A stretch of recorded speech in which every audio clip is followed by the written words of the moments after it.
What up, Whiskey Ginger fans? Welcome back to the show. Got a good one for you today. Dusty Slay, my boy. This dude is great. A Southern belle. He is the man. We caught up on some Southern stuff because I got some Southern family. He's awesome, man. So funny. Go see Dusty on tour. Such a great writer.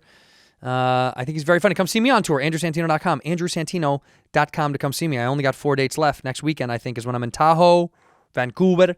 Then I go to Montclair, New Jersey. Then I'm out in Niagara Falls. So come see me before I say goodnight for the summertime and go do my own thing. Also, I want to thank you to the fans. Thank you guys for listening. Thanks for subscribing. Thanks for recommending this to friends. Leaving a comment down below for the algorithm if you're on the YouTubes. Like and subscribe it. Get notifications. Keep watching the show, ingesting it. We never miss. We've been here every single Friday for you. So please be here for us. It means a lot. Come see me live, andrewsantino.com. Otherwise, I'll shut up and let's go to the episode.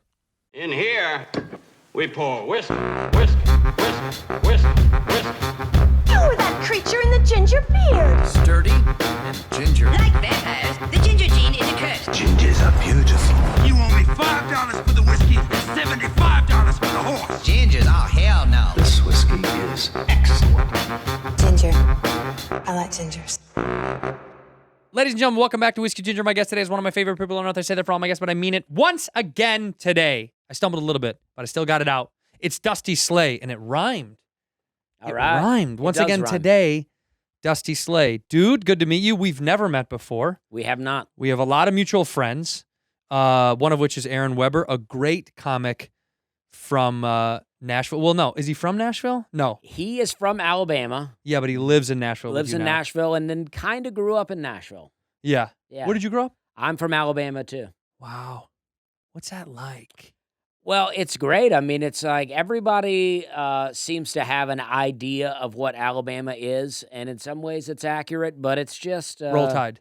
Roll Tide. You know, I also grew up right next to Auburn, so I can get into a little War Eagle too. Did you go to either of them? Oh, no. No, I skipped college altogether. I did about 2 days in a community college. By the way, skip college is like the way of saying, I'm too bright for college. I skipped it. Yeah. I didn't need to go to college. Right. It's like some people are geniuses and skip high school and go right to college. I just skipped college and went right to the world. Very smart, man. I get it. That's the way to do it. I wasted 4 years at Arizona State, and all I got from it was genital warts. I mean, that's kind of the only thing that really came of that, unfortunately. Yeah, and you can do that without college. I know. Well, Yeah. if I know then what I know now, if I knew then what I know now, Exactly. you know what I mean? I wouldn't have done it. Yeah, you know, I moved to Charleston, South Carolina during my college years, and I worked at a restaurant. And Charleston has a college downtown. So I feel like I got everything you get from college without the diploma. Or the wasting the money on it. Right. What are we talking? What restaurant you work at? I worked at a restaurant called Hyman Seafood. Hyman Seafood. And it's a joke that I have, but it's located... Hyman's, is it plural or singular? Hyman? It's a last name. Mr. Hyman, Bob Yeah. Hyman, Dan Yeah, Hyman. So it's, Eli Hyman. Ah, And a good Jewish lad. yeah, located on the same block as a restaurant called Sticky Fingers. Okay, now you're not. Sticky Fingers is gone now, but I have an old screenshot of the map where it was there. And then I say, one time I was working there and a lady asked me, she goes, "Oh, are you one of the Hymans?" And I was like, "Yeah, because they named me Dusty Hyman." Yeah. But you know how that old thing starts. You start out at Sticky Fingers, and then you work your way into the Hyman. Yeah. You work your way into the Hyman. You don't go right to the Hyman. You gotta get Stinky Fingers first Right, before you that's break in. true. Before you break into that Hyman's restaurant. And sometimes you may not make it to the Hymans. You Most may guys always don't. be I've always been a Sticky Fingers guy. I can see that. Yeah. I can see that. You're a married man though now. I am married. So yeah. none of that stuff is happening anymore. Absolutely. Yeah, it doesn't apply. I like the idea that that's this old joke that's like, oh, once I got married, I stopped having sex. I want to start this new. Let's kind of rip that apart. I think after you get married, all you're doing is having sex. I mean, you had to schedule this show around sex sessions That's with true. your wife. That's true. Yeah. That's how busy you are with having sex with your wife. And I say the great thing about being married, it's like, if you go out to the bar and you're single and you don't get laid, you're like, "Oh, I'm a loser," right? But if you go out to the bar and you're married and you don't get laid, you're like, "I'm a good dude." It's fine. Yeah. Yeah, the night was normal. I was at the gym the other day. I tried to make this a joke. I wasn't able to articulate it, but I was at the gym and I saw this girl, very attractive. Yeah. I felt like she was looking at me. I kept looking at her, right? I don't know what I was doing, but I kept, and then as I was leaving, the thought in my head of my old self, where I'm kicking myself for not talking to this girl. And then I'm like, oh, you're married. You made the right move. And it's just like, well, I guess what I mean is it's just like a flip. All the times that I used to kick myself for not talking to a girl, now I congratulate myself. Right. And they like you more. They're like, look, Yeah. this guy didn't bother me at all. But like nothing changed about me. I didn't become more confident. I'm just like, oh, I don't have to do that anymore. That feels good. It feels good. Yeah. I mean, I was like, I did it right and got married. I did go and talk to the girl. Yeah. I got married to her. Now I don't have to do that anymore. That's right. And your wedding, of course, was at a Kmart. So Yeah, says your well- hat. You always promote the venue. We got married at a chapel. We had no wedding. Nice. Yeah. Good for you. It was really great. You didn't do the party thing. No, we didn't have a lot of money. Me and my wife, we bought our wedding rings at a pawn shop. All right. And then we went and got married at a chapel. What- My wife's Canadian. It'd be hard to get all her family here. Yuck. Half my family doesn't get along with each other. It's like, I don't drink anymore. Why? Like, what will we even do? Yeah, what would be the party? We would get together, eat pimento cheese sandwiches. Everybody would be upset that there was no booze, or I'm just paying everyone to drink. The pimento cheese sandwiches did sound nice. When you said that, I did kind of get a little image of how fun that would be. It is good. Just waving at each other, eating cheese sandwiches. Well, all of the Southern weddings that I went to as a kid, a lot of my family wasn't drinkers, so that's what the wedding would be. Nobody was a drinker in your family? Not really. I mean, my mom partied a bit, but she wasn't really a drinker. I think she was more going out for the dancing and the. That's like you. Are you a dancer? Did you inherit her dance moves? Oh no, I have a video of me trying to line dance with my sisters, and it's the most embarrassing thing because Can we show it on the show? Can you send it to me and we I can could put it on send the it show? to you. Okay, Yeah. yes, I'd like that. Yeah. I would really like that. Yeah. I can't line dance, so I'm not criticizing because I don't know. I've seen it. I get it. But that's not for me.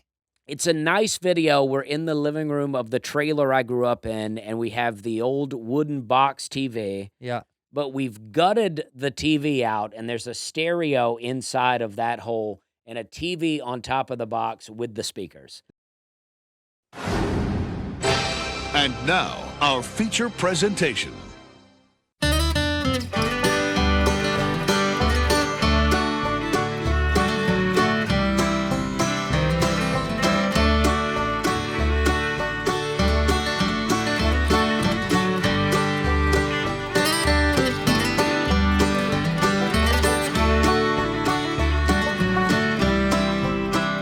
This is a Jeff Foxworthy joke. Yeah, I mean, and it is real life. That's why I've always been a Jeff Foxworthy fan because I'm like, who knew me more than Jeff Foxworthy? He did, no one. His descriptions obviously hit home so well for so many people. But how true was that to his life? Like, do you ever think, was that really his life, or was he good? Was he good at observation? Was he like the Southern Seinfeld? Yeah, it's tough to say because he worked for IBM. Yeah. He quit IBM to go off and. I get questioned about that. So, like, did you ever see the documentary about Bruce Springsteen, where he kind of openly was like, I didn't live all those lives that people thought. When he would write these beautiful songs, like Coal Miner Son, whatever he was talking about, like in this dusty bar, and he's like, I think he was a regular suburban kid, but he made it sound like he was from this small town. Oh yeah, that's interesting. Living on this blue collar lifestyle, but really, I think he was just the son of a white collar guy, suburban kid. Yeah, he just had the gravelly voice. But boy, able did to he make ever it have a work. beautiful voice. You know, I met Kid Rock. Kid Rock lives in Nashville, and I met him, and I told him that Bob. Bob, Bob, yeah. And I always liked the line, I'm not straight out of Compton, I'm straight out the trailer, right? So I said, I love that because, you know, I was living that life. I was living in a trailer. And he laughed, and he's like, that's funny because I wasn't living that. Right, so he grew up kind of well? Yeah, I don't know how well off he was, but he wasn't living in a trailer. Sure. And you lived in I had Chelsea Lynn on the other day. Do you know her? It was pretty. And I said, Nanny, you have a pretty pussy.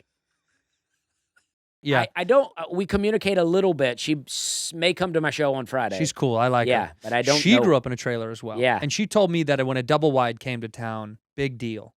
Were you single or are you a double guy? I You a mean, I fancy was guy? single wide, and people will say that to me after shows. They'll go, "Oh, I grew up in a double wide," and it's like, "Oh, you grew up in twice the trailer that I grew up in." You're a billionaire, Right. as far as I'm concerned. Yeah, I mean, at my trailer park, it was just, I don't know, 15 trailers, and on each end were double wides.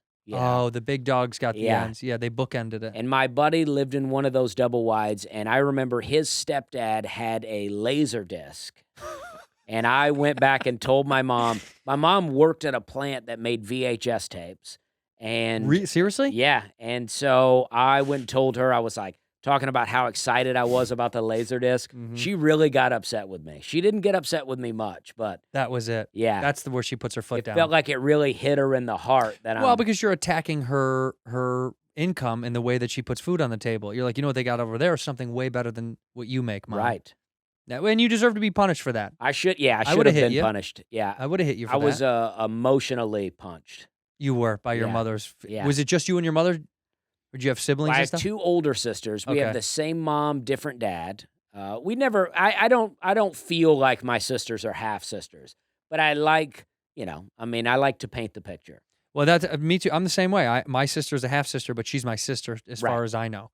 I have other half siblings that I don't really see or know. Oh yeah. That's fun because I never know when I'm going to run into somebody that's related to me. Oh yeah. Yeah, it's Well, a gamble. I have a younger sister. We have the same dad, different mom. So my younger sister not related to my older sisters, Mm-hmm. and she's 18 years younger than me. That's huge. So we don't really know each other that well. I mean, I try to get to know her, but I don't think she likes me. Oh, Uh, why would you say she doesn't like you? Well, she got, I got married and I didn't have a wedding, right? So no one was invited. Sure. But she got married and had a wedding after I got married. She got married, had a wedding, didn't invite me. I get it. So I always wondered, did she not invite me because I didn't invite her, or was I not even on the radar?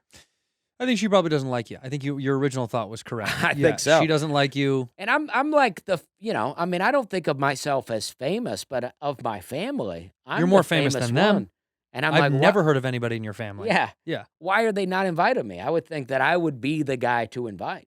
But maybe they don't want the attention all on you because it's their wedding day. That could be it. You walk in, Dusty's here, fuck. People are losing their minds. That could be it. You know what I mean? The dudes can't stop talking about you. They want pictures. The women are just fawning over you. You know what I mean? It's how do you control all those emotions? It's true, and sometimes my family also doesn't understand what I'm up to. Like I told my dad, I go, "Hey, I'm going to do Netflix." And he goes, "Oh, that's great." And then he goes, "What's Netflix again?" Oh no, Dad. But he has Netflix. So once I was like, Is it your Netflix he has an account actually, to? I have his, but it's my. That's so good that you're he doesn't know what it is, but you're on his account. Yeah, Good man. But it's my stepmom. I mean, she's running the. Oh, she's running the show. Yeah. Yeah, she's driving the ship, Yeah. as it were. Yeah, that's most households. Yeah. So he doesn't know, but aren't they proud to know that you're... Oh yeah, I mean, once he really put it together, he's like, "Oh, this is great." Did you do the 15 with Netflix as well? No, just the 30. Just the 30. Yeah. I didn't know if you had done the earlier ones too, because they had done 15 minutes and the 30, and now you're doing an hour with them. I hope so. I think so. Yeah, I hope so. I don't know. I don't know if it's just a rumor, but that's what I heard. Okay. Through the grapevine. Well, I hope so. I mean, I'm still like earlier today, I did some stuff with Netflix. So yeah, I it's think like, I think you're in the right slot. I think if it didn't do well, they would abandon me. Sure. They would go, "You know what? We're going to cut ties." Well, we can just call them. We can call Kevin Netflix over there and just talk to one of those fellas up at see the what tip they're top. up to, Probably nothing. Be like, how's the metrics or whatever it is? Yeah, ask them what the analytics are. Yeah. And let's see if they'll give it to you. Yeah, they don't seem to give it out too much. They don't it doesn't exist. I think they don't even I think when they say we don't talk about it or give out the numbers, I think because they don't know how to find it. That is interesting. Like, women used to say, and maybe they still do, but they liked a mysterious guy. They like a quiet guy is mysterious. And as a guy who talks all the time, I always thought, well, that's just because that guy's dumb. Right, that guy's an idiot. So in that sense, Netflix is like, yeah, we don't give the metrics out.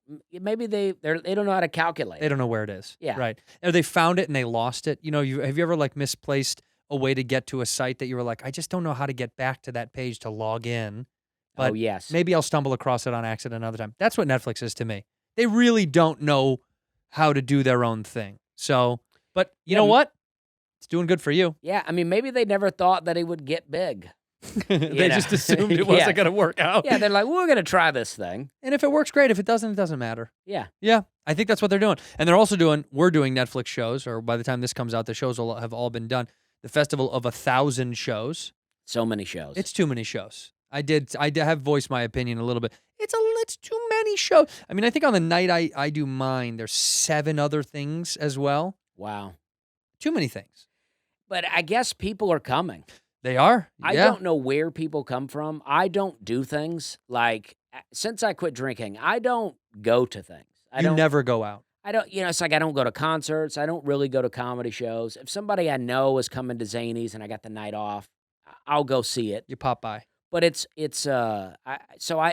blows my mind that all of these people are just like going to things. What's the night with you and the wife? What's the night out? Well, we have a baby now. So like we'll go get food or something, but bring it home. Neither of us are foodies. People come to town and they're like, oh, where should we go? And we're like, well, we go to this Mexican restaurant down the street all the time.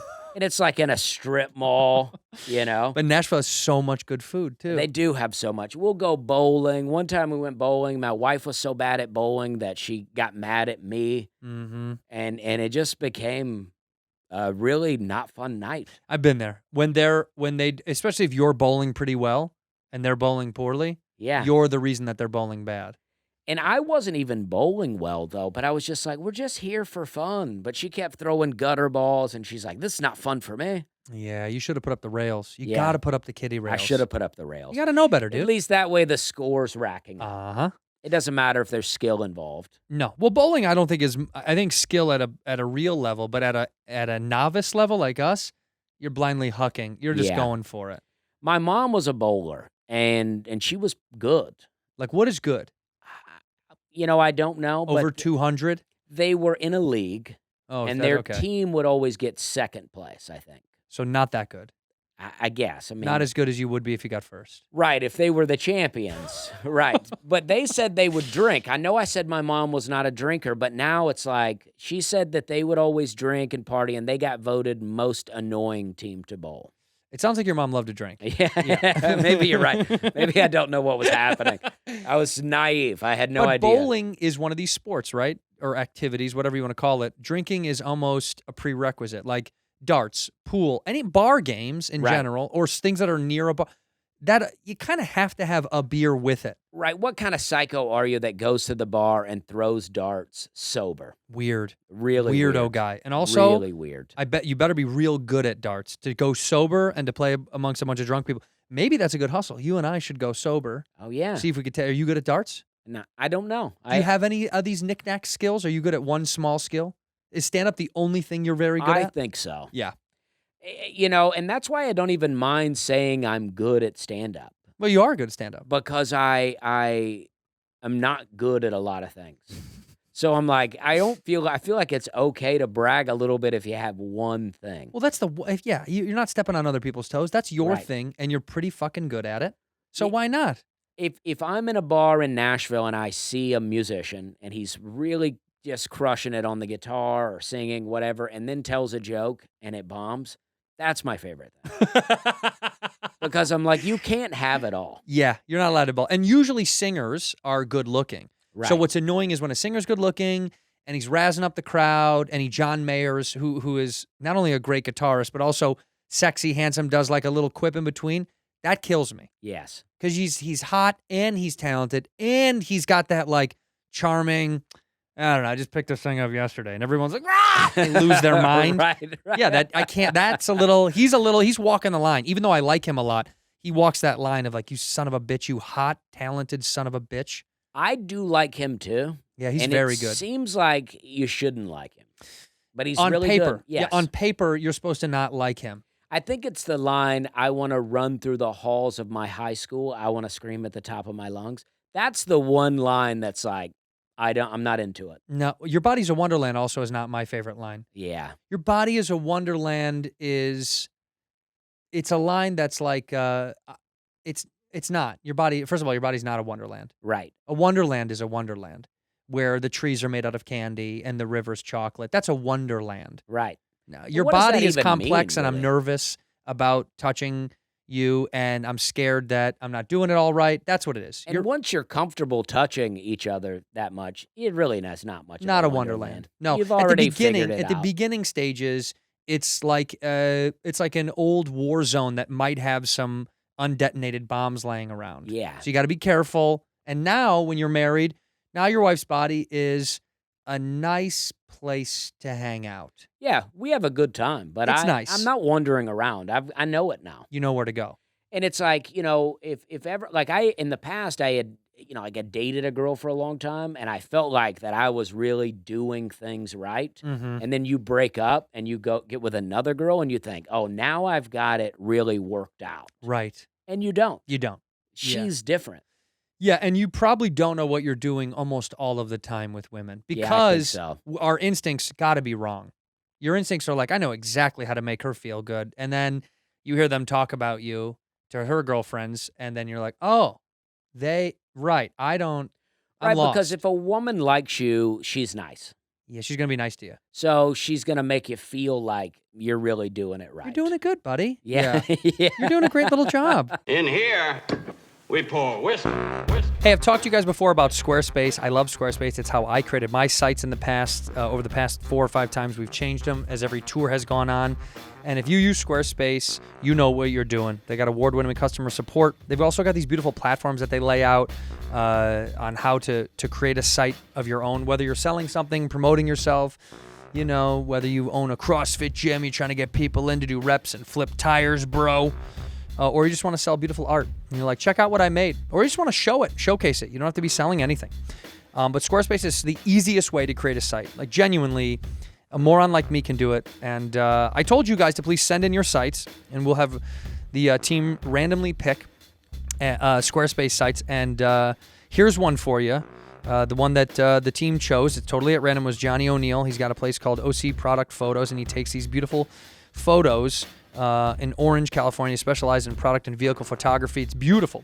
This is just a showcase of work for this gentleman. He just wants to show you all his abilities to capture with his eyeballs, and all that stuff was created, of course, on Squarespace. Squarespace is great because you can basically do almost anything on there. You can do appointment scheduling if you're booking clients. You video studio to create these videos effortlessly on the site right there to promote whatever you're selling or producing or putting out. They got email campaigns so you to stay connected, and the best way to do that is analytics. And connect all your social media accounts so you can have these cross-platform growths to find out where your fans are coming from and who's watching it, who's seeing it. I think it's so useful, so helpful, and Squarespace has been the easiest for me to use, and maybe it's for you. And check out, of course, Johnny O'Neill's site, where he's taking photogs of vehicles and vehicle, etc. stuff. It's pretty great. So thank you for sending that in, Johnny O. Keep sharing your sites with me that you developed through Squarespace. I'll keep putting them up here. I think it's wonderful. And if you're deciding finally to use Squarespace, head over to squarespace.com/whiskey for a free trial. When you're ready to launch, use offer code whiskey to save 10% off your first purchase of a website or domain. Once again, squarespace.com/whiskey, offer code whiskey to save 10% off your first purchase of a website or domain. Hey man, it's the summertime. Summertime. Take your summer adventures to the next level with Bespoke Post. I've talked about Bespoke Post before. We've been on them for a long time. I love these guys. They got that box of awesome. They partner with small businesses and emerging brands to bring you the most unique goods every single month. All you got to do, go to boxofawesome.com. Take this little quiz. Not a quiz. There is no wrong answers. Your answers to these questions are going to help them fill out the right box of awesome for you. They're going to release new boxes every month with a ton of different categories. The outdoor one, I had the whiskey one. Of course, I love the decanter and the set. Each box of awesome is around $70, but you're going to pay a fraction of that. The worth is about $70. You're going to pay less. Plus, with each box of awesome, you're supporting small business. Don't you want to be that person? Support the small business. Forget about the big corporate conglomerate nightmares. 90% of everything that comes in your box of awesome is from a small, up-and-coming brand. It's totally free to sign up, which is great. You can skip a month or cancel it anytime. No penalties. We're not going to wag a finger at you. So go ahead and get 20% off your first monthly box when you sign up at boxofawesome.com and enter that code whiskey at the checkout. All right? That's boxofawesome.com. The code is, of course, whiskey for 20% off your first box. Boxofawesome.com. Code is whiskey. Ginger. I like gingers. Yeah. It's almost condescending. No, I like when you do that. Yeah. Only when you grow as a couple do you start to admit, where they start to admit, where they go, I don't really love when you blah, blah, blah. Yeah, that's a hard one to hear, too. But you're going to hear it. If you've been doing something for a while and then she tells you she doesn't really like that, you're like, oh, that was my whole thing. That was one of my key moves. Yeah, that does let you down, but also that we deserve it. And women know to tell us more of that stuff because we don't really know. We're such simple creatures where touch penis and we're good. That's it. And Yeah. anyway, kick it, flip it, bop it, twist it, pass it. But We're happy it's we're being happy. touched. I'm very happy. But with you, complex machine. They're way more. You know what they are? They're more. Like those old soundboards, an operating service with all the plugs and buttons. That's what it's like. Oh, yeah. Women's bodies are the inside of an airplane cockpit, and men's are stick shift. Yeah, like a sound machine, a soundboard where Right. you have all these things, and Yeah. and the only thing I know is the volume. Yeah, I'm cranking up the EQ as hard Yeah. as I can.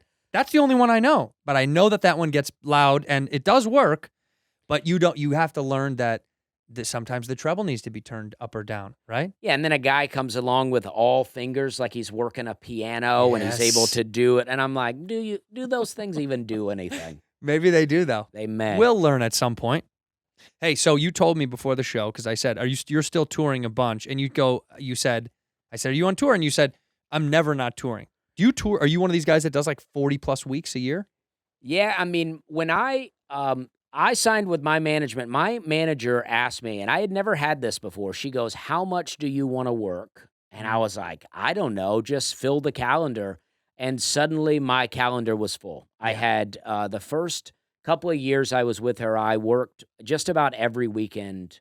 Of the year. Yeah, I You mean, never took a weekend off? I mean, I was just like, I had never had this opportunity. I mean, I had my whole career, I had been emailing clubs, basically going, "Hey, will you let me come do comedy there?" Sure. That's how kind of we all start in that route. Or you get thrown off weekends or nights where somebody canceled or that kind of Right. thing. Yeah.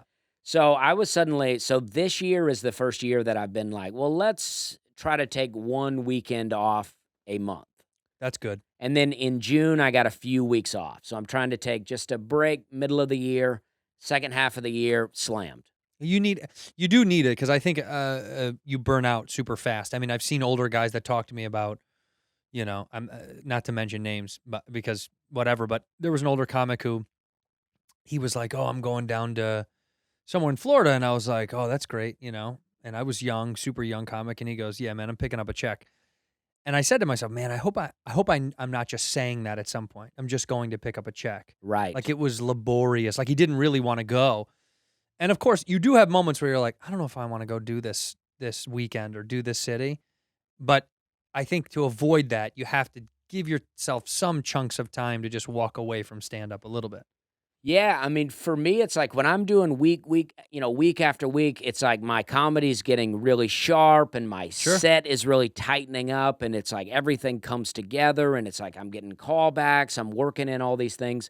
And then I think, oh, if I take a week off, I'm going to blow that. But it just seems like if I take a week off, when I go back, there's more of a creative spark. Yeah. So the stuff that I've been tightening now, I don't know. I don't know how it works, but there's a way that now I'm seeing it differently. Oh, I totally agree. So that there's happens. new tags that come in, new ideas come in, and it's like, I don't know. It's so weird. Like I don't even sit down and write jokes anymore. You never write down. No, because and that's all I used to do. Mm-hmm. But now it's just like I'm doing it so much that I don't know. I can't say that if I were to sit down and write, it wouldn't help me. Right. But like Mark Norman showed up to the show last night. He had 2 or 3 new jokes he had just written.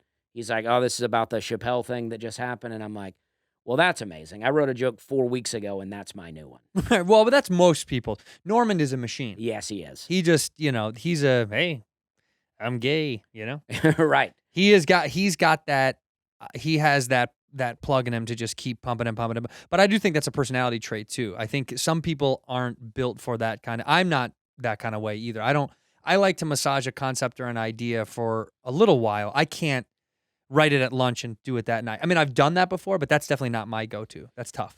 Yeah, I mean, I had a joke about them trying to pass a bill to get rid of daylight savings time. Yeah. And I just thought of this joke at home one day, and I was like, oh, this seems really good. And I did sit down and write it down. Okay. And then it's been going really well, but now I'm like, how long can I do this joke? Are they passing the bill? What happened to it? But I like the idea that they don't know, the audience doesn't know, so you can just keep saying that. I do that sometimes where I'll go, this guy in Germany, he just, and it happened 4 years ago. Oh, yeah. But they're not going to look it up. You know what I mean? If you just start referencing things like, they were going to pass this bill, I don't even know if they passed it. When you do that, they're already in. They don't give a shit. Oh, yeah. It could already be over because the concept is good enough where, you know, Yeah. it doesn't matter. I mean, Chappelle does, in his last special or a special or two ago, you know, he was doing like Bill Cosby jokes, and you're like, it's a little old. Oh, It's yeah. a little old, but it's like, it doesn't matter because the concept exists and it's fun. It doesn't matter. Yeah, and then when the special's not new anymore, will we even know how long the Cosby thing was? Of course not. Like, I wrote a joke. I got a tornado joke about laying down in the ditch and during a tornado. And I guess in Kansas, a bunch of people laid in a ditch and were killed just recently. Bad advice And from so you. someone commented on my video, and I'm like, about that. I was like, I wrote that joke in 2016, okay? This has nothing to do with that. Back then, it was safe to go in a ditch. I don't know about now. Tornadoes change over time. That is funny to think. Look, people have said this. Does comedy hold up? I don't know. You can look at a lot of old stuff of guys that I used to love growing up, and some of the jokes I look back and I'm like, that's not that funny anymore. Yeah, I think about that Steve Martin, Rodney Dangerfield stuff where I go, is this joke hack or were they the first to do it? I think it's probably a little bit of both because time makes things hacky. When someone says something is present someone says a hacky in present time, I'm always like, I think time is what makes something quote unquote hacky because you're like heard that a million times. Right. But then also, after enough time has passed, it's probably not hacky anymore because it's already been, you know what I mean? Like enough has gone by, now it can come back into the zeitgeist or whatever. Like I heard Steve Martin on an album, he's tapping the mic and he's going, is this thing on? Is this thing on? I was like, did he do that first? Was he the first person to do that? Maybe. Well, he just got yelled at for King Tut. Did you see this? Like, it wiped through the internet quickly. Oh, no. People were mad about King Tut, obviously, because, you know, they're like, this is racially insensitive. How did people find this funny? And the baby boomer generation, of course, is like, you weren't there. You didn't get it. It was a time period. And even I was like, I didn't really remember it. Obviously, that was before our time. We're the same age. But also, I never put much thought into it. So it was like, yeah, that was a dumb character he did. Yeah, I never liked it, but not for any reason other than I just didn't find it funny. It just wasn't. And I also kind of never saw it. Do you know what I mean? I think I maybe saw it on YouTube, and I was like, okay. Yeah. But to go back at all the old comics bits would be exhausting because you'd probably hate most of them, of people that you like. Yeah. I heard a Rodney Dangerfield joke where he goes, I get a lot of women because of who I am, a rapist. And I was like, oh, whoa. Even, like, I don't care about anything insane. really. You know, it's like I've listened to so much comedy that I'm like, but I was just listening to that, and even I was like, whoa, dude. Yeah, well, you got to go for it. You know, you got to put it out there. You got to swing as hard as you can. Rodney was but those guys, that was a part of that culture was, as much as they talk about current comics and shock comedy and stuff, they did all that shit too. You know what I mean? Like, oh, yeah. That was just as shocking for their generation as anybody that talks about filthy shit today. Yeah. I just think dirty back then wasn't really sex talk dirty. Right. It was more like that kind of stuff dirty. Oh, yeah. Where now, you know, that older generation that mocks the young people and dirty and sex talk, you're like, yeah, but your dirty was, you know, Vietnam War jokes. Right. And that was gross and dirty for your time. Yes. Or like if someone does a 9/11 joke now, which you have a whole album coming out. Dusty Slay, it's called 9/11 Was My Job. Not an inside job, was my job. And it's coming out in September? Yeah, because I played a big role. Yes. You know, in 9/11. Yeah, you did. Actually, you know what? Can you imagine if they booked you? If they're like, this is the guy that did it. Your face. Right. News. When they could. Yeah, they really I could. feel like they really could. The news could put me on, and then everybody would go, I knew it. I knew it was him. Did people from your hometown, how big was your hometown? I don't know population. We're right next to Auburn University. Oh, so there was enough people out there. Yeah, so we got. Are you a big deal back home? I don't know. But you know what I mean. Like if you go to a restaurant you used to go to when you were young, would people be like, "Holy shit"? Well, I think people would be happy to see me. Sure. Okay, that's good. But I did a show in my hometown. In Auburn, they opened a club, and a lot of people came, and it was really weird. Like I had my merch table set up, and it was a weird like rapid fire family reunion, class reunion type thing, where like people that I remember from high school, but either they're not on Facebook or we're not Facebook friends. It would be like my uncle and aunt. I'd be like, "Oh, great to see you," and then they buy a shirt, and then it's like people that I haven't thought of since high school. So 20-year-old memories resurfacing in my brain. Good or bad? I guess not really good or bad, but just like, oh, I'll remember you. Maybe there was a couple of girls that I'm like, oh, I remember thinking they were a little older than me. I thought they were really attractive. Yeah. So when they came in, it's like I remember having crushes on them. Uh-huh. So I'm like, that's a weird memory to come back up. Because now they're at your show. Yeah. And now they're crushing on you. Yeah. But now you're unavailable and you're better. Now buy a shirt and get the fuck out of my life. Exactly. No, but that is a cool, like, did you go to your high school reunion? Are you one of these guys or no? I did. I went to the 10-year reunion. Good for you. But my 10-year reunion, I was still drinking. Okay. I was pretty overweight and I was sweating a lot. Yeah. I just remember I was drinking and I had a kind of a bowl cut. I had a different look. I had a real Austin Powers look going. And Handsome. my forehead hair got really sweaty, and I remember going to the bathroom and toweling off a few times. But it was still fun, right? I just love you paint this picture like I was fat and sweaty and drunk, sadly wiping away sweat, but you're like, I'm having a good time. Yeah, it was still fun. See, I didn't go. I'm sad I didn't go because I think it would have been fun, but I was working and I was gigging, I think, and I was like, I just can't go. Yeah. And 20 years just happened. Right. 20 years You just happened graduate for us. 2000. Yeah. No. I'm 2002. Okay, I was 2000. I got held back a few years. Okay. Yeah. I'm 38 and I'm 02. That's when I graduated. Okay.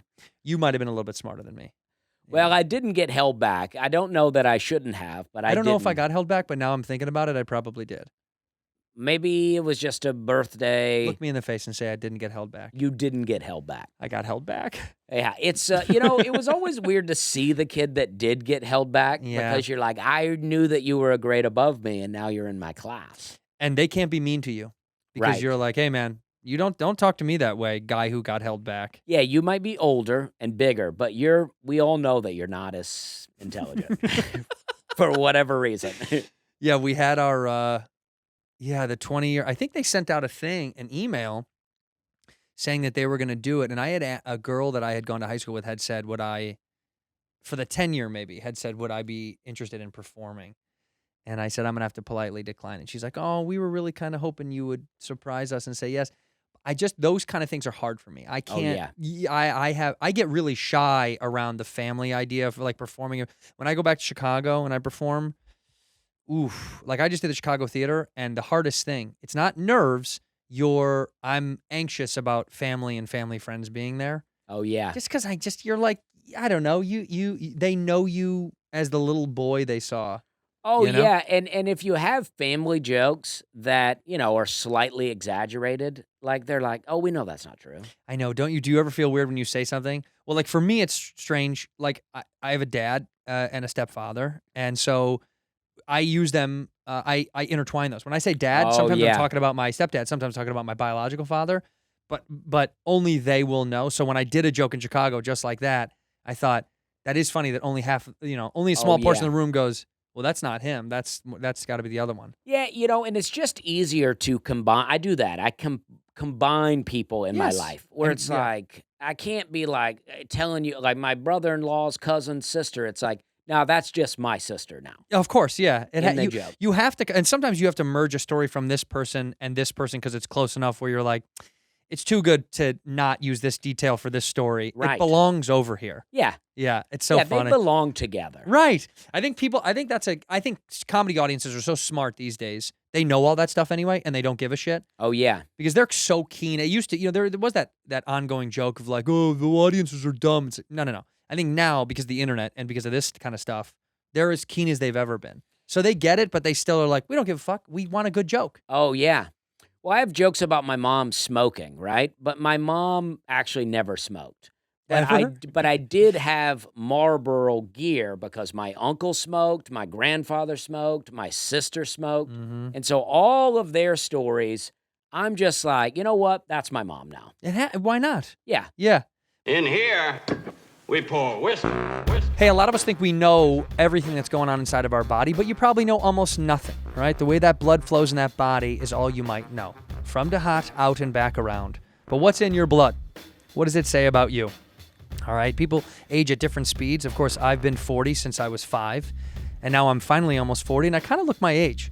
But Inside Tracker is incredible. This has been created by leading scientists in aging, genetics, and biometrics. They analyze your blood, DNA, and fitness tracking data to identify where you're optimized and where you're not. They're going to tell you what you need more of and what you need less of, and I think that's super imperative to growth, to happiness, to health, and to succession of life, to feel better as you go on this long haul. It's going to improve your sleep. It's going to optimize your health. It's going to reduce stress. And I think Inside Tracker does a great job of showing you a daily action plan with personalized guidance on the right exercise, the right nutrition, and supplementation for your body. They got me taking supplements finally to try to fill in the empty spots. When I was 20, it didn't matter, all right? I could eat 105 Wendy's cheeseburgers and then go work out right after. Can't do that anymore. Time's done changed. But that's no longer the case with Inside Tracker. You can find out what's really going on. And you can add Inner Age 2.0 to any plan for a definitive calculation of your true biological age. It'll tell you exactly how old you is to see how you're aging from the inside out, not just the way you look. I know I got wrinkles. I know I got a weirdo face, but the inside's actually pretty good.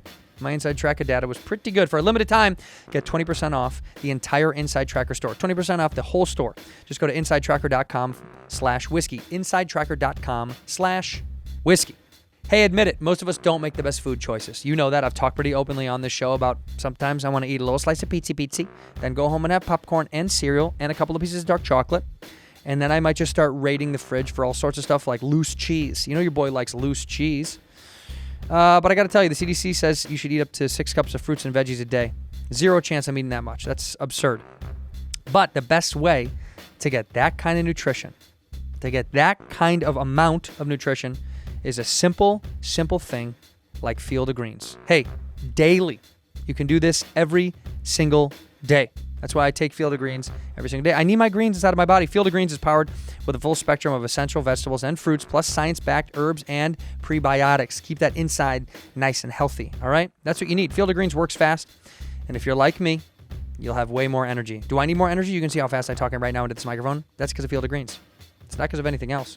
You're going to feel healthier. Your skin are going to look healthier. It's going to help you lose weight, which you know I need. I still need to cut 5, but I'm getting there, so don't judge. Join me and take Field of Greens as well. Get that nutrition that you need without having to eat 7 apples every single day.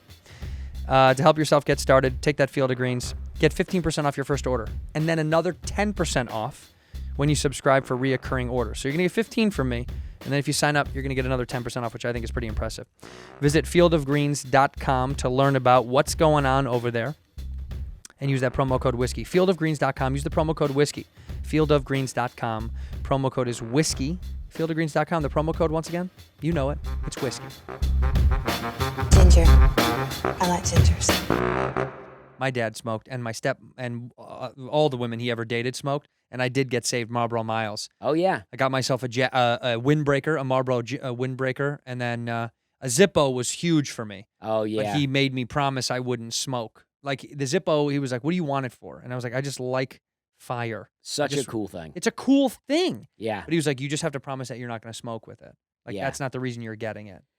And, of course, I did end up smoking. Right. But I promised him I wouldn't. Yeah, well, yeah, it's like, well, you give me a Zippo. Of course I'm going to smoke. I'm going to at least try to smoke some cigarettes with it. Yeah, I'll promise you, and I mean it. I did mean it. When Yeah. I said it, Yeah.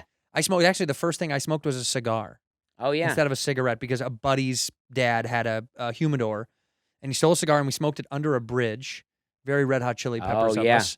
And the most disgusting, I mean, I was like barfing all day on the way home because we inhaled. Oh, We didn't know any better. We were just doing this, and it was so much smoke, and we stunk like shit. It was so stupid. It's so dumb when you're trying to look. Like, do you remember the first time you got drunk or got stoned, and were you super young? Did you try stuff when you were super young? I did a few things, but I feel like I blossomed a little late. I mean, I was 17 the first time I remember getting drunk. Yeah, that's not that. I don't think that's that late. I don't think. Okay, That yeah. seems pretty on the nose. But people, I guess, from Alabama, people always think that I should be drinking bourbon at 13. I guess, but Well, I'm sure some of those people were. Yeah. Yeah. I mean, I definitely have some relatives that I'm like, you're aging too fast. Right? You know what I mean? Like, you know too much already. Yeah. They're old souls when they're 20. Yes. Yeah. I mean, I got a cousin. He's, at 16, he's taking apart a car and working on a Mustang. And I'm like, I don't know. You shouldn't know all this. But you need that guy around. That's a helpful man. Oh, yes. In case something goes awry, because you're not fixing it. No. Oh, no. Sometimes people think I know about cars, but it's not true. Do you have a niche nerd thing that you nerd out about? Like, I don't know. I feel like I can do a lot of little things in a way. Like I can change the ceiling fan out. I took a lamp that's a lamp that you plug into the wall, and I hardwired it into the ceiling. At you. So I can do some things. But do you have? I'm saying I want to know. Do you have like a? Everyone is a nerd in their own world. The word nerd gets overused. It's like, I'm a Star Wars nerd. You're like, you just like Star Wars. Oh, yeah. But do you have a thing that you are kind of obsessed with that you spend a lot of time on that's your thing that you nerd out about? Well, I guess gardening. I've been getting into gardening. You're a green and thumb. kind of homesteading. I'm looking into that. Right now, I bought some land in a more rural part of Tennessee. Okay. And I found an Amish Mennonite community that builds cabins.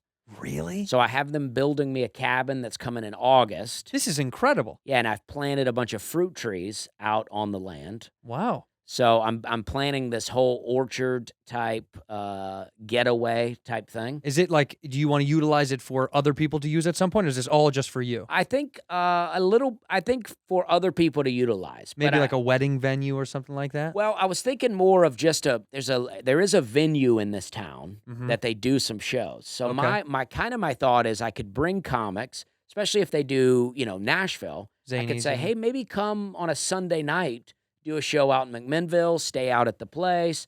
We'll cook out, have some cigars. This is cool. Just hang out. I got a little creek. I got a whole vision.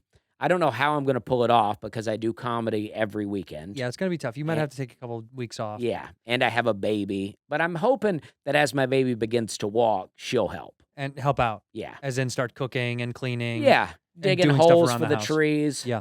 Yeah, Don't dig a hole too deep and don't lose the baby. right. Yeah. That is a fear. It happens, and it might happen out there. But you know what? We'll have another. You have another. You Yeah. always can have another. I want to go to this. What are we going to call it?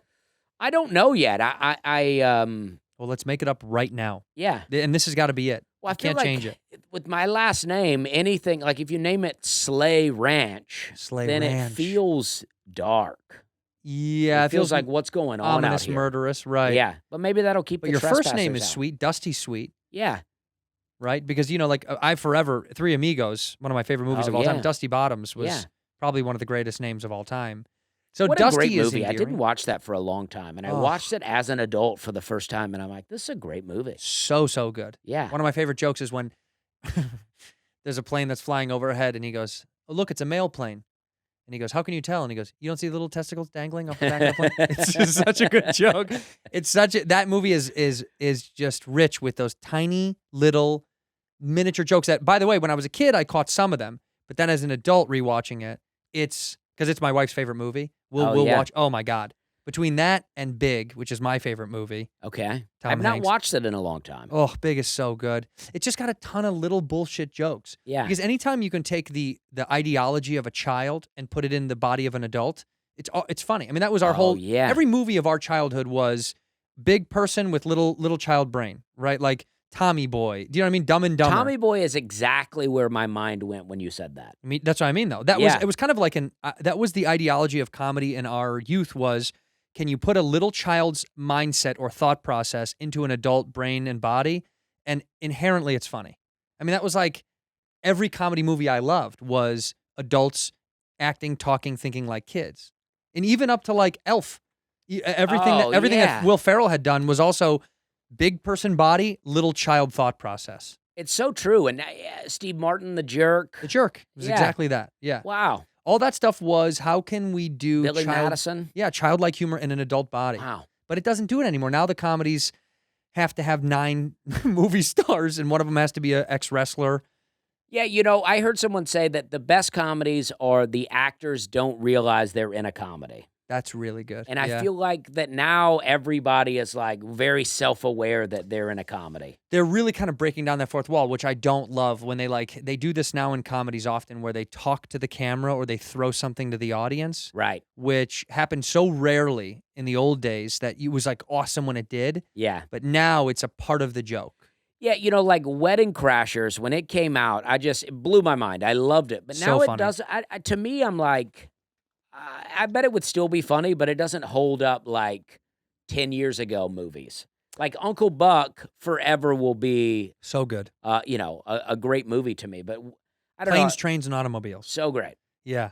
You see what I mean, though? It has to be someone in one of these characters that has the mind of a child. Right. Dal Griffith, John Candy has the mind of a child in that. He is a Yes. childlike, whimsical, playful idiot.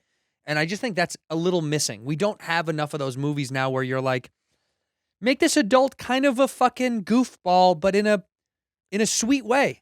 Yeah, and there's an arc where you feel sorry for the guy at one point. Always. It's like in Wedding Crashers, do you really feel sorry that Owen Wilson doesn't get I mean, he does get the girl in the end, but for No, that I don't feel bad moment, for him. You're like, oh, you've been getting laid the entire movie. I don't feel bad that you've not found love. Right, but also you've been getting laid on the idea that all of these people believe that you belong at their wedding. So Right. you're a con artist who's getting laid, and now you try to con your way into one girl and you didn't get it. I don't feel too bad for you. Yeah, I mean, yeah. Oh, I'm sorry you didn't find love. And then Yeah. in the end, he does. He does, which I wish he didn't. It would have Yes. been funnier if he didn't find love. I agree. Kind of like the twist for Farrell in Old School that he that he ends up like his wife, his wife kind of like demands that becomes this guy that he's really not, and in the end he kind of still is this forever teenager. You're like, yes. I like that. Leave him out to dry. I like it. Yeah, and then at the end, he kind of meets up with Luke Wilson's wife. Yeah. Our ex-wife. Yeah, ex-wife. Yeah, that's and it's really- like let crazy people have crazy people. Yeah. We don't need a beautiful. Nobody needs a perfect loop, you know. Yeah. No, that's the one thing I hope our generation, as we get older, takes over of the comedy space. I hope they start making movies again, because it's all cyclical, right? They're making movies that we loved when we were kids. I'm hoping that we get to make movies or be a part of movies that we loved when we were kids. Yes. You know what I mean? Bring it back. Like, what's your all-time favorite if you're feeling like you need just to break out a laugh and just sit down and just a stupid, dumb, beautiful movie to watch? Well, I do love Uncle Buck, That's and good. that's why I like Happy Gilmore. I like like the old Adam Sandler movies. I mean, that's my childhood. That's my teen years. Yeah. You Adam told me Sandler. Schindler's List, too. That was Yes. a big one on your... Yeah, hilarious. It's a laugh a minute, that whole movie. I mean, it really gets good. By the end, it's really funny. It is Yes. very, very... Have you ever thought about writing a film or no?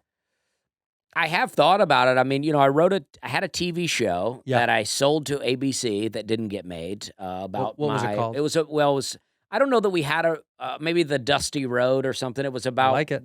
Me being in a trailer park as a kid, and then I had basically sold the same idea, new script, to Hulu for a cartoon, for an animated series. That's awesome. It was going to be really great. We already had artwork drawn for it. We wrote a script. I had a guy that writes for Family Guy helping me write it. Whoa. We had this great script.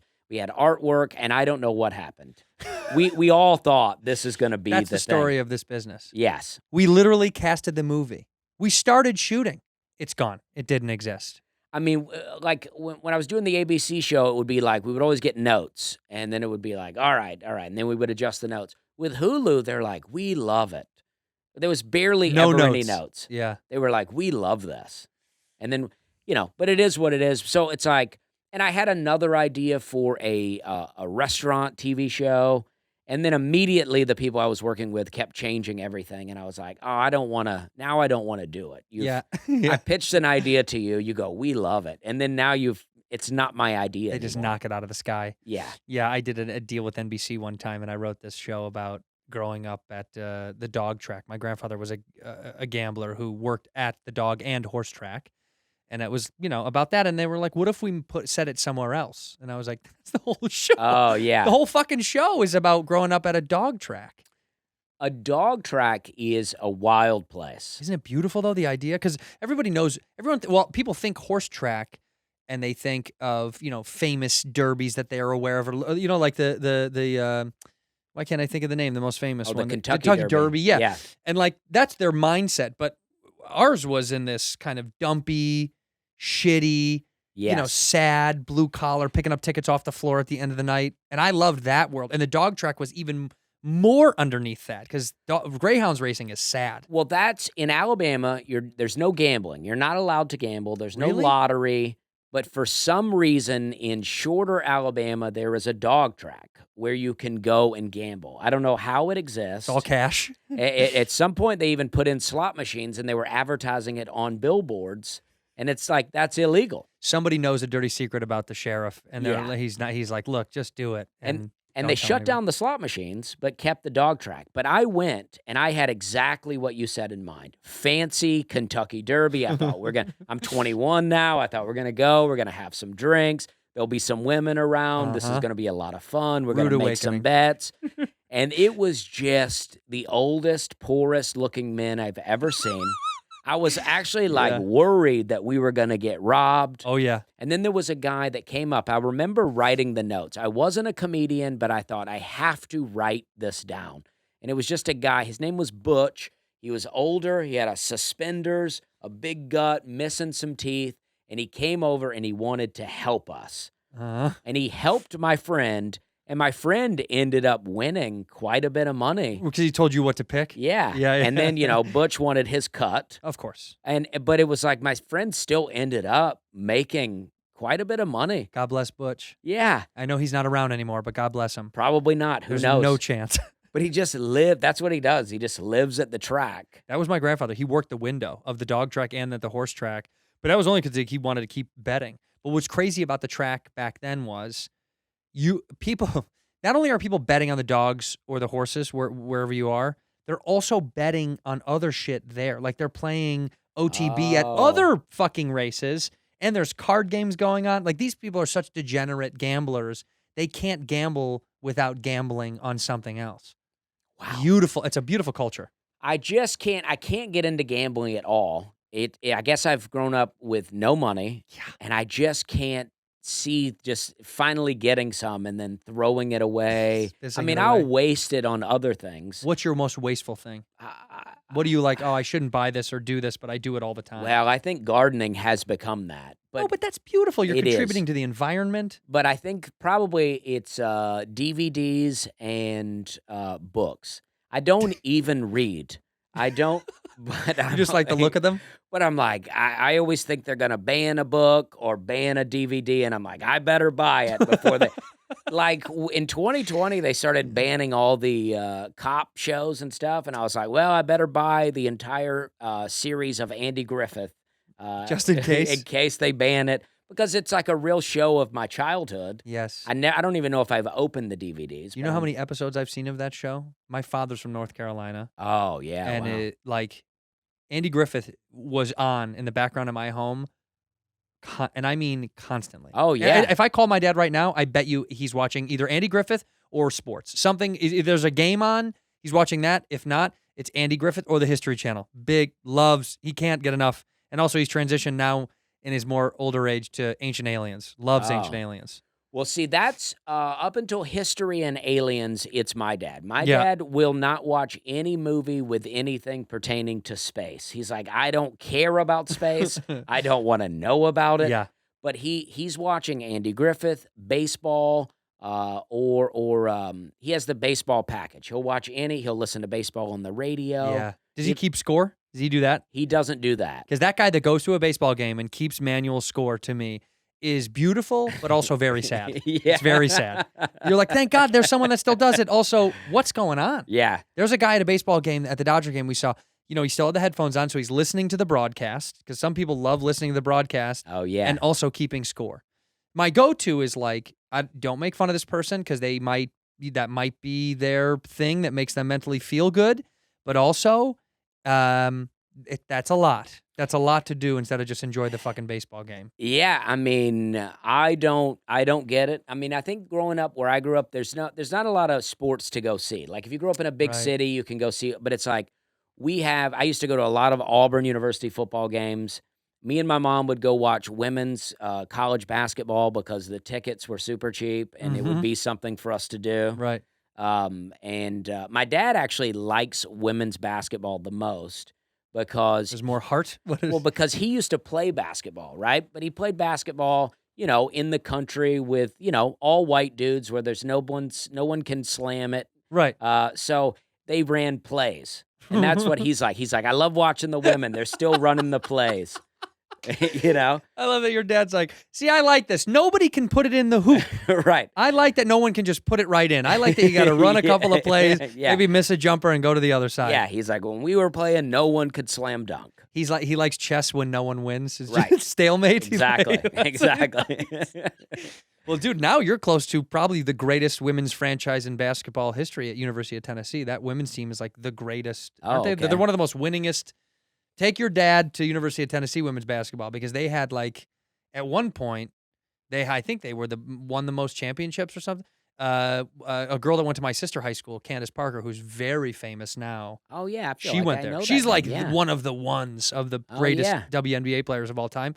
But she went there, and I remember my dad went to University of Tennessee. That's why I say that. And he was big on he was like, the women's basketball is better than men's basketball. Oh, He yeah. loved it. Well, it's also, I think, because they had a good legacy to them. In the men's basketball, he would just complain about. Oh, yeah. He just, Oh, yeah. Well, my dad complains about men's basketball because he's like, oh, they travel every play. And I don't know. Maybe they do. I think there's a lot of carries now because you can't put your hand underneath the ball. It has to always stay on top or on the side.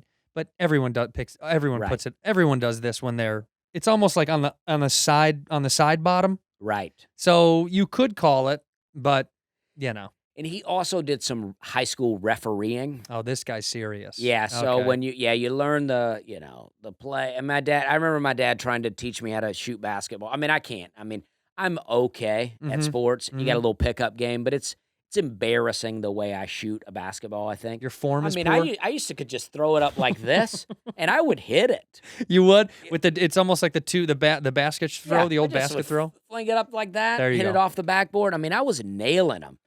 I mean, 3-point shootout at the rec center one time. I got like second place. Really? No one ever cares about second place, but No.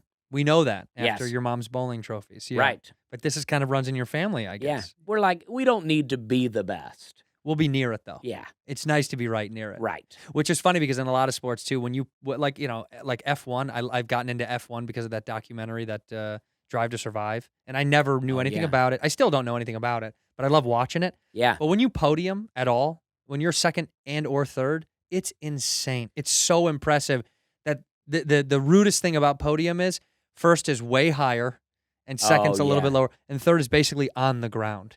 Right. You're not even on the thing. It's so rude. It's like, wait, why can't it just be a place where all three of them are right near each other and we just designate, obviously, this is guy 1, 2, 3.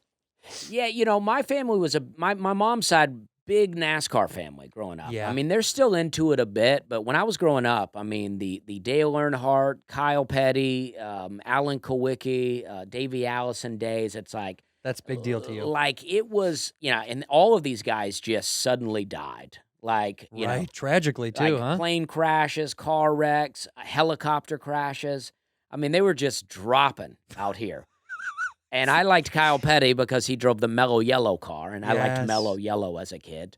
I remember I was in a choral group. Well, it was an elective in school. You had to. Sure. And they wanted us to dress nice one day and my mom put me in my newest Kyle Petty t-shirt. So, like, everybody's dressed. I mean, I got a brand new shirt. It was new. That's nice. Yeah, Nice but is it's, new. It's like Kyle Petty, the car is like floating in space or whatever. So it has the stars, Cool. but it looks like paint droppings. Oh, yeah. You know what I mean? So it's like, I have school photos of me I think I have one of me in a Kyle Petty t-shirt, but with a turtleneck underneath. Okay. So Well, we- that's fancy. Yeah, You yeah. fancied it up. I mean, there is no style in my mom and dad, no style. My dad wears overalls every day, and my mom still talks about not knowing how to dress. But I got to tell you, overall, it's very comfortable and also quick to get out of. Yes, Just slip, snap, and you're gone. that is true. Access is nice. So, okay, let's list some Southern only foods or drinks that you might. Moon pies? Are you a big moon pie fan? I did, as a kid, I would eat a lot of moon pies. I'm not into them now. I try to do better for my body. But a moon I'll pie have here one and there more. is fine. Yeah. I mean, People it that is don't know, good. if you can find yourself a moon pie, if you're not living near the South, if at some point you do go, I think grab a moon pie, it's worth it. What about Cheerwine? You're a Cheerwine fan? Cheerwine I like. I feel like I was, like an RC as a kid. You're more of an RC kid. I liked RC. Also, Bluebell ice cream. Well, that's huge down by you guys. Yes. I mean, it was so big that there was a lawsuit for Bluebell for it killed people, and they washed it away and were like, no big deal, because they had some weird bacterial infection. Oh yeah. That came from it, and you know what?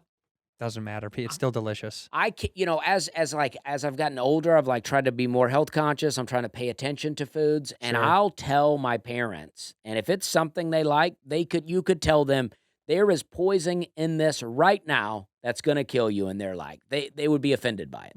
They'd They're be like, I'm eating it. How dare you talk that way Right. about this delicious You've forgotten where you've come from. meal? I come from poisoned food. Yeah. No, I think it's better to be conscious as you get older. I get it, but also there's still childish things that I'll never get away from. That I like. Last night, I got a donut at 10:30 at night because there's a great little donut shop by a great sweet little man, and he's got a little window and it's cash only. And I feel like I'm supporting small businesses. Do I need Yeah. a couple of donuts at 10:30 at night? Of course not. But do I want it? Yeah. So I'm gonna get it. I'm gonna get myself Yeah. a couple of donuts, and also, fine, I'll walk more today. Right. There needs to be some exchange. There is something about eating something like that, like a tub of ice cream or a donut, where you're like, you don't need it, you're eating it, and then when you're done with it, you're like, I regret it in a way, but I'm Yeah. also like, I will do it again. I will do this again. Yeah. That is true. Okay, listen. You're on tour. Plug what you're up to in the next couple of weeks or so. This will come out in a week. So where are you going?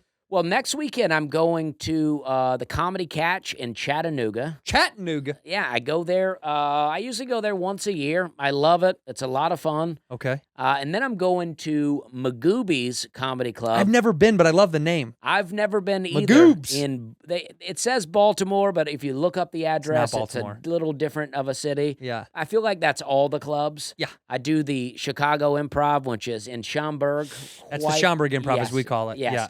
Quite a bit of ways. Have you from done Zany's Chicago. downtown? I have not. Well, you can get on that Zany's rope because you're a Zany's guy out in Nashville. Yeah, and now Lucy, that books all the stuff at Zany's Nashville, I think is now starting to run the Chicago clubs too. She should, because Yeah. she's incredible. We love Luce. Shout out to Lucy. And also A. Webb, her husband, Aaron Yes, Weber. absolutely. Good guy who played golf with me inside the hotel in Austin. We hit the simulator, and Oh, boy, okay. oh boy, was he bad. Oh, was he bad? Yeah, I love him to death. Boy, oh boy, was he bad. Told me that he's been golfing a bit. This was bad. Wow, okay. Because he told me he's gotten into golfing. No. In real life might be good.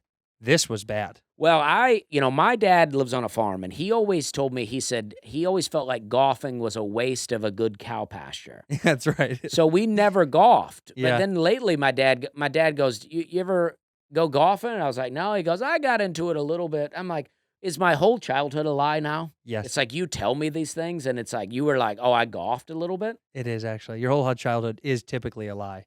I mean, my dad used to tell me, he told me the gas thing on your car, right? When you unscrew the cap, Yeah. if it doesn't have the thing that attaches, he said, put it on the gas pump.